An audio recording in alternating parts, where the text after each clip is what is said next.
بسم اللہ الرحمن الرحیم۔ حضرت یوسف علیہ السلام کے بھائی جب آپ کو لے کر دور نکل گئے اور ان کو یقین ہو گیا کہ یہاں تک یعقوب علیہ السلام نہیں آئیں گے، تب انہوں نے آپ کو کندھے پر سے اتار کر زمین پر پٹک دیا اور آپ کے نرم و نازک رخساروں پر ان صفاقوں نے تمانچے لگا لگا کر اپنی آتش حسد کو اس کینہ و بغض سے بجھانے لگے۔ حضرت یوسف علیہ السلام پریشان ہو گئے۔ وہ تمام بھائیوں میں کم سن اور کمزور تھے، اس لیے ایسی حالت میں وہ خود اپنی حفاظت کرنے کے قابل نہ تھے۔ مغمول حالت میں ان کو شانے کے بھل دھکیل کر سخت اور پتھریلی زمین پر نہایت بے دردی سے گھسیٹا گیا۔ اس کے بعد حضرت یوسف علیہ السلام کو اپنے ہمراہ لے کر کوہ کنان پر پہنچ گئے۔ اس جگہ پہنچ کر انہوں نے آپس میں مشورہ کیا کہ جس طرح بھی ہو یوسف کو قتل کر دینا چاہیے۔ اس وقت غیب سے آواز آئی کہ یوسف کو قتل کر دینا ٹھیک نہیں ہے۔ انہوں نے اس آواز کی بھی پرواہ نہ کی اور انہوں نے اپنے دل میں ٹھان لیا کہ خواہ کچھ کیوں نہ ہو یوسف کو قتل کر دینا چاہیے۔ حضرت یوسف علیہ السلام کی دونوں آنکھوں سے جن کو حضرت یعقوب علیہ السلام چوما کرتے تھے اشک رواں ہو گئے اور رو رو کر کہنے لگے، مجھے اب گھر پہنچا دیں، خطا میری کیا ہے بتائیے۔ حضرت یوسف علیہ السلام کے بھائیوں میں ایک کا نام یہودا تھا، جس کا دل فولاد کی طرح سخت تھا، لیکن آپ کی باتوں سے اس کا دل موم کی طرح نرم ہو گیا۔ اس نے یوسف علیہ السلام سے کہا، اے بھائی میرے پاس آ کر پناہ لے، میں تجھ کو موت کے چنگل سے بچا لوں گا۔ چنانچہ آپ اس کے پاس پہنچ گئے۔ باقی بھائیوں نے جو یہ معاملہ دیکھا تو انہوں نے یہودا کو بہت سست کہا، اے یہودا تم اس وقت ایسے خطرے میں کیوں پڑ رہے ہو؟ یہودا نے کہا، اے بھائیوں یوسف کو قتل کرنے کی ضرورت نہیں ہے اور نہ تم کو ایسے کرنا چاہیے، بلکہ میں جو تدبیر بتاؤں اس پر عمل کرو اور فائدہ اٹھاؤ۔ سب نے یک زبان ہو کر کہا، اچھا تو بھائی وہ تدبیر ہی بتائیے۔ یہودا نے کہا کہ یوسف کو قتل کرنے سے کچھ فائدہ نہیں، غرض اور مقصد اس کو جدا کرنا ہے۔ بجائے قتل کرنے کے اس کو اندھیرے کنویں میں ڈال دو اور اس طرح یہ خود ہی مر جائے گا اور تمہارا مقصد پورا ہو جائے گا، مگر ایک بات کا مجھ سے عہد کرو گے، کنویں میں اس پر کوئی پتھر نہ مارو گے۔ سب نے یہودا کی اس بات پر اتفاق کیا اور کہا، ہم کو یوسف کو تباہ کرنے سے غرض ہے، خواہ کسی طرح بھی ہو۔ غرض ظالم اور سنگ دل بھائی آپ علیہ السلام کو کنویں پر لے گئے۔ انہوں نے حضرت یوسف علیہ السلام کا کرتا اتارا اور آپ کی گردن میں رسی ڈال کر کنویں تک کھینچ کر لے گئے۔ جب آپ نصف کنویں تک پہنچ گئے تو انہوں نے رسی کاٹ دی۔ آپ علیہ السلام پانی کی سطح پر گرنے لگے۔ اسی وقت حضرت جبرائیل علیہ السلام بحکم خداوندی پہنچے اور آپ علیہ السلام کو فوراً اپنے ہاتھوں پر درمیان ہی میں روک لیا اور آپ علیہ السلام کو ایک پتھر پر نہایت آرام سے بٹھا دیا۔ بہت تسلی دی۔ آپ کی برکت سے کنویں کا کھارا پانی شیریں ہو گیا اور آپ علیہ السلام کے قریب آ گیا۔ حضرت یوسف علیہ السلام کو بہت خوشی ہوئی اور آپ کنویں کے پانی میں پاؤں لٹکا کر بیٹھ گئے۔ حضرت یوسف علیہ السلام کو کنویں میں پھینک کر وہ سب وہاں سے واپس ہو کر چراگاہ میں اپنے مویشیوں کے پاس آ گئے۔ کنویں میں حضرت یوسف علیہ السلام کے کانوں میں غیبی آوازیں آنے لگی کہ اے یوسف غم نہ کرو، تجھے ایک بڑا ملک اور بڑی سلطنت عطا فرمائیں گے۔ یہی تیرے بھائی جنہوں نے آج یہ سلوک کیا ہے ایک دن تیرے پاس سوالی بن کر آئیں گے۔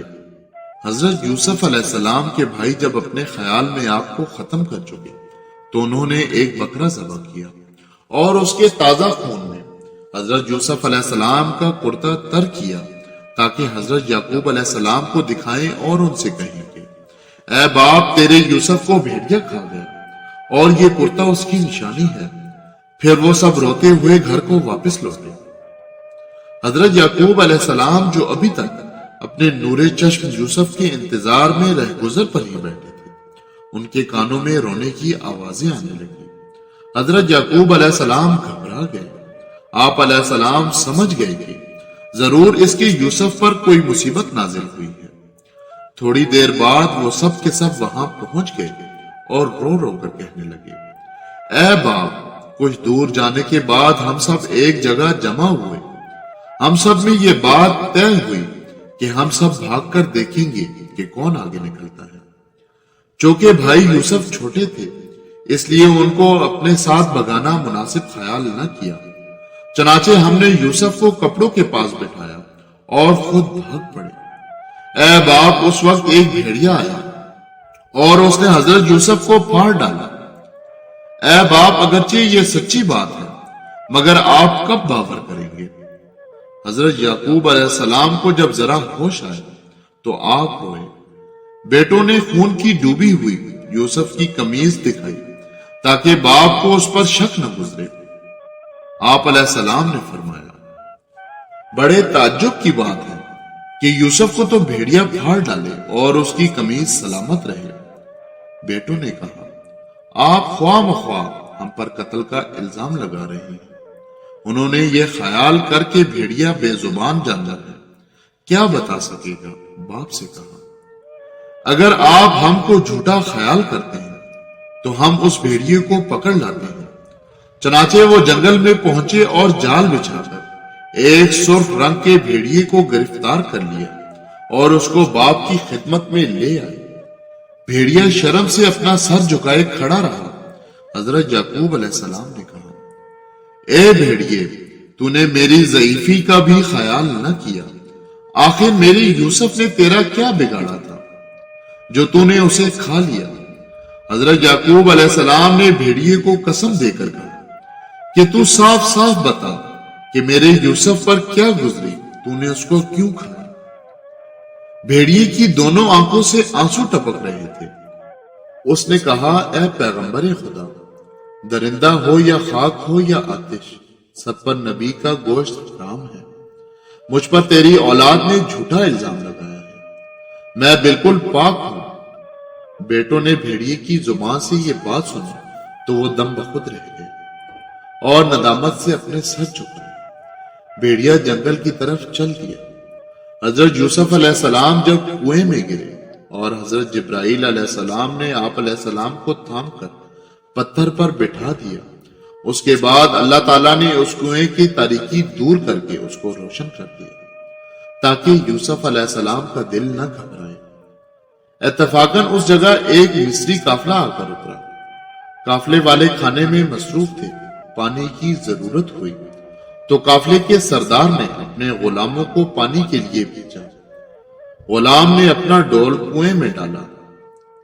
اس وقت حضرت جبرائیل علیہ السلام تشریف لائے اور یوسف علیہ السلام سے کہا، جلدی سے اس ڈول میں سوار ہو جاؤ۔ حضرت یوسف علیہ السلام خاموشی سے اس ڈول میں بیٹھ گئے۔ غلام ڈول کھینچنے لگا۔ جب اس نے محسوس کیا کہ ڈول بہت بھاری ہے تو اس نے کنویں میں جھانک کر دیکھا۔ ڈول میں ایک ایسی چمکدار چیز ہے کہ جس کے سامنے چاند اور سورج کی روشنی ماند ہے۔ جب ڈول اوپر آیا تو غلام نے یوسف علیہ السلام کو دیکھ کر حیرت میں اپنے آقا کو پکارا اور یوسف علیہ السلام کو اپنے آقا کے پاس لے گئے۔ قافلے والوں نے جب حضرت یوسف علیہ السلام کو دیکھا تو ان کی حیرت اور مسرت کی کچھ انتہا نہ رہی۔ جب یہ یوسف علیہ السلام کو لے کر وہاں سے روانہ ہو گئے، حضرت یوسف علیہ السلام کے بھائی جو قریب ہی چراگاہ میں اپنے مویشی چرا رہے تھے، انہوں نے دیکھ لیا اور کہا کہ تمہارے پاس ہمارا ایک غلام ہے، وہ ہم کو واپس دے دو۔ تاجروں نے کہا، اگر یہ تمہارا غلام ہے تو اس کو ہمارے ہاتھ فروخت کر ڈالو۔ چنانچہ یوسف علیہ السلام کے بھائیوں نے آپ علیہ السلام کو تاجروں کے ہاتھ چند درہم لے کر فروخت کر دیا اور کہا، اب تم اس کو لے کر یہاں سے جلدی جلدی چلے جاؤ، ایسا نہ ہو کہ یہ تمہارے ہاتھ سے نکل جائے، کیونکہ یہ بھگوڑا بھی ہے۔ اس کو زنجیروں سے باندھ کر لے جاؤ، ورنہ یہ موقع پا کر ضرور بھاگ جائے گا۔ چنانچہ آپ کو زنجیروں سے باندھ دیا گیا اور قافلہ رواں ہو گیا۔ درمیانے سفر اہل قافلہ نے حضرت یوسف علیہ السلام کی بہت سی کرامتیں دیکھی تو سردار نے کہا کہ یوسف علیہ السلام کی ہستی آدمیت سے بالا تر ہے۔ قافلہ والوں کو حکم دیا کہ تم میں سے کوئی بھی یوسف علیہ السلام کے آگے نہ چلے۔ اس کی تمام زنجیریں کھلوا دی اور کہا کہ یوسف ہمارے کارواں کے آگے رہے اور ہم سب لوگ اس کے پیچھے چلے۔ اس وقت جب حضرت یوسف علیہ السلام مصر میں داخل نہ ہوئے تھے، آسمان پر ابر چھایا ہوا تھا اور ہر طرف معمولی سا اندھیرا تھا۔ جب آپ علیہ السلام مصر میں داخل ہوئے تو تمام زمین روشن ہو گئی، ہر طرف نور ہی نور نظر آنے لگا۔ عزیز مصر کو جب اس بات کا علم ہوا کہ شام کے تاجروں کے ہمراہ جو ایک غلام آیا ہے وہ اپنے حسن و جمال میں نظیر نہیں رکھتا، اس کے دل میں یوسف علیہ السلام کو دیکھنے کا اشتیاق پیدا ہوا اور اپنے ہمراہ کچھ سواروں کو لے کر یوسف علیہ السلام کو دیکھنے کے لیے روانہ ہوا۔ جو ہی وہ لوگ یوسف علیہ السلام کے پاس پہنچے تو انہوں نے آفتاب جیسے چمکتے ہوئے چہرے والے انسان کو دیکھا۔ نگاہ پڑتے ہی جو جس جگہ تھا وہیں کھڑے کا کھڑا رہ گیا۔ جب عزیز مصر کے ہوش و حواس درست ہوئے تو اس نے سردار قافلہ سے پوچھا کہ یہ فرشتہ ہے یا نبی؟ اس نے جواب دیا کہ یہ میرا غلام ہے۔ عزیز نے تاجر سے کہا اچھا تم دونوں میرے محل میں چلو۔ چنانچہ وہ تاجر اور حضرت یوسف علیہ السلام کو اپنے ساتھ لے گیا۔ عزیز مصر نے ان کی خدمت کے لیے 30 غلام مقرر کر دیے۔ لوگوں نے جب یہ سنا اور دیکھا کہ آن کی آن میں مصر کی سرزمین کی کایا پلٹ گئی ہے اور ان کے سامنے یوسف کنعان کا نام آنے لگا تو شوق دیدار میں لوگوں کا ہجوم بڑھتا چلا گیا اور مشتاقوں کی تعداد میں اضافہ ہونے لگا۔ عزیز مصر نے جب یہ دیکھا کہ تمام مکان آدمیوں سے بھر چکا تھا، اس نے اپنے غلاموں کو حکم دیا کہ وہ ان لوگوں کو باہر لے جائیں۔ دوسرے روز یوسف علیہ السلام کو دیکھنے کے لیے 2 دینار مقرر کر دیے گئے، لیکن شوق دیدار کے پروانے پھر بھی آتے رہے۔ جزاک اللہ۔ ایک مرتبہ درود شریف پڑھ لیں۔ صلی اللہ علیہ وسلم۔ اللہ حافظ۔